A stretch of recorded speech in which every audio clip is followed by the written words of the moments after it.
Amour, ne croyez plus en ces clichés. Parce qu'en coaching de vie, on traite également des questions de l'amour, il est important de mettre de la conscience sur certains clichés pour éviter quelques déconvenus. Bonjour, je suis Angélique. Qu'on se le dise, il n'existe pas de formule magique ou de règle en amour. Chaque relation est unique et tout le monde se comporte et perçoit ses sentiments de manière parfois complètement opposée.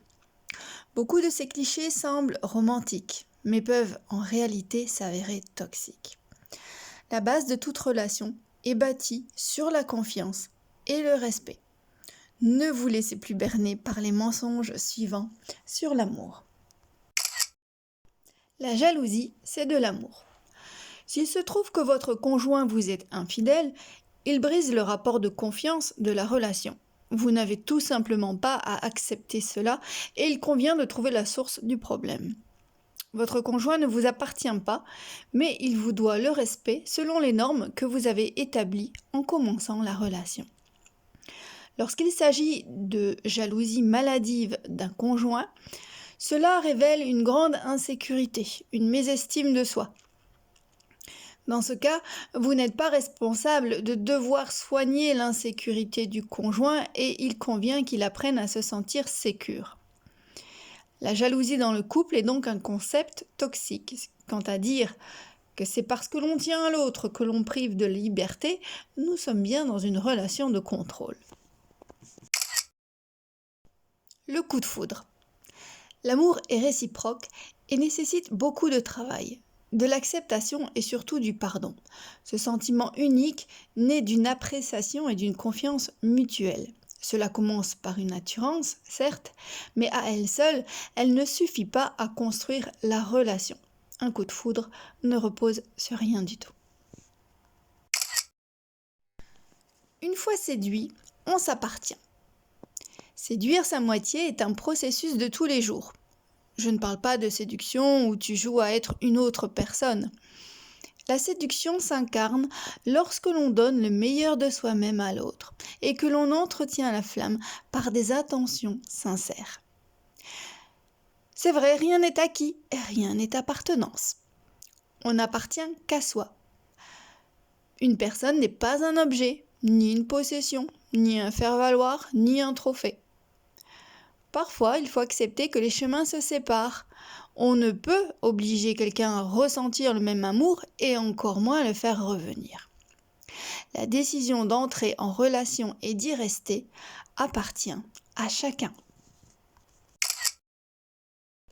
Au premier encart, pas d'appel, alors pas d'amour. Pas de panique, personne ne tombe amoureux au premier regard. Même si le rencard était incroyable pour l'un comme pour l'autre, ne pas rappeler le lendemain ne traduit pas nécessairement d'un manque d'intérêt de la part de la personne. Pas d'emballement non plus. L'amour implique de connaître et de découvrir l'autre, ce qui demande du temps. Alors prenez votre temps. Ma moitié existe quelque part dans le monde. Vous n'avez pas besoin d'une autre personne pour vous sentir entier. Vous l'êtes déjà. Croire qu'il faille avoir besoin d'une moitié est un sentiment d'insécurité que l'autre risque de devoir payer en vous assistant. Un partenaire de vie, c'est quelqu'un d'entier, tout comme vous, avec qui vous partagerez le bonheur que vous aviez déjà en vous avant de le rencontrer. L'amour, c'est tout faire à deux. Faire des activités ensemble, c'est très bien. Mais aimer quelqu'un, c'est aussi lui donner la liberté de vivre sa vie et de faire des choses seul ou avec ses amis, sa famille, ses collègues. On se doit tous de respecter l'individualité de son conjoint. En aucun cas lui interdire ses passions. Des moments à soi sont importants pour ne pas se perdre dans la fusion. Dès lors, peut-on s'aimer sans s'accorder de temps? Bien sûr que non. Lorsque l'on est amoureux, on s'octroie du temps avec son ou sa conjointe, même lorsque l'on est très occupé. Des moments qui rapprochent, qui créent une connexion, des moments de partage et d'entraide. On peut être aimé malgré les critiques, les bassesses et les moqueries. Certaines personnes ont une représentation faussée de l'amour. Rabaisser une personne, se moquer d'elle ou lui reprocher une chose sur laquelle elle n'a aucun contrôle n'est cependant pas de l'amour. Et même, c'est considéré comme de la violence psychologique, du harcèlement pour diminuer l'autre. Peut-être pour certaines personnes, est-ce la seule forme d'amour qu'elles connaissent et donc elles se tournent vers cela. Il s'agit d'un conditionnement de l'enfance qui est certainement à travailler. Si tu m'aimes, tu feras tout ce que je veux. Aimer une autre personne ne fait pas d'elle votre esclave. Cela signifie que vous devriez accepter ses désirs, ses besoins, ses priorités, sans pour autant sacrifier vos propres intérêts, rêves ou objectifs. Vous devez tenir compte de ce qui vous met mal à l'aise et refuser si c'est le cas. Être amoureux signifie être identique. Beaucoup de gens recherchent une personne qui partagera les mêmes centres d'intérêt et aura les mêmes opinions. Cependant, avoir des différences entre vous et votre partenaire est en fait très sain, car vous apprendrez tous les deux à respecter l'individualité de l'autre. Toutefois, quand ces différences affectent vos principes, valeurs, affinités ou autres objectifs de vie, il sera difficile de maintenir une relation. C'est pourquoi il convient d'évaluer en début de relation si vous regardez dans la même direction et si vous manifestez vos valeurs sur le même plan de conscience. On peut aimer sans se faire confiance.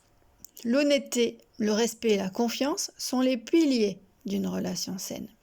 Si vous ne pouvez pas faire confiance à votre partenaire, vous ne pourrez jamais vous ouvrir pleinement à lui ou à elle et l'aimer véritablement. Si vous avez un partenaire manipulateur ou menteur, il va de soi que vous n'irez pas bien loin ensemble. Se disputer signifie que l'on ne s'aime pas. Les disputes dans un couple sont parfaitement normales. La communication n'est pas un jeu où celui qui gagne est celui qui aura le dernier mot. Quel manque de respect pour le partenaire. On peut très bien avoir un avis différent. Lorsque les émotions sont trop fortes, il est important d'essayer de rester calme et d'écouter le point de vue de chacun. Au mieux, un couple soucieux de son développement personnel aura appris la communication non violente, à écouter l'autre et à s'exprimer librement tout en trouvant des consensus gagnant-gagnant et en restant dans l'amour. Les relations sexuelles forcées, c'est de l'amour. Une personne qui fait pression sur une autre pour avoir des relations sexuelles n'aime en aucun cas son partenaire ou sa partenaire. Il ne respecte pas ses volontés, le considère comme son objet ou sa possession. Franchement, à fuir en toute hâte. La semaine prochaine, je te proposerai la suite sur les clichés en amour. Pour être tenu au courant dès qu'un outil de développement personnel est mis à ta disposition, abonne-toi bien sûr. Pour soutenir ma chaîne et faire grimper les algorithmes, pense à liker. Tous ces outils, ces sources d'informations, fais-en profiter le plus grand nombre en partageant. Je te remercie de contribuer à cette chaîne qui a pour but d'embellir la vie, de devenir une personne plus consciente et épanouie. Bien entendu, ces podcasts ne se substituent pas à une véritable séance de développement personnel individuel et surtout personnalisé. À très bientôt et coachement vôtre!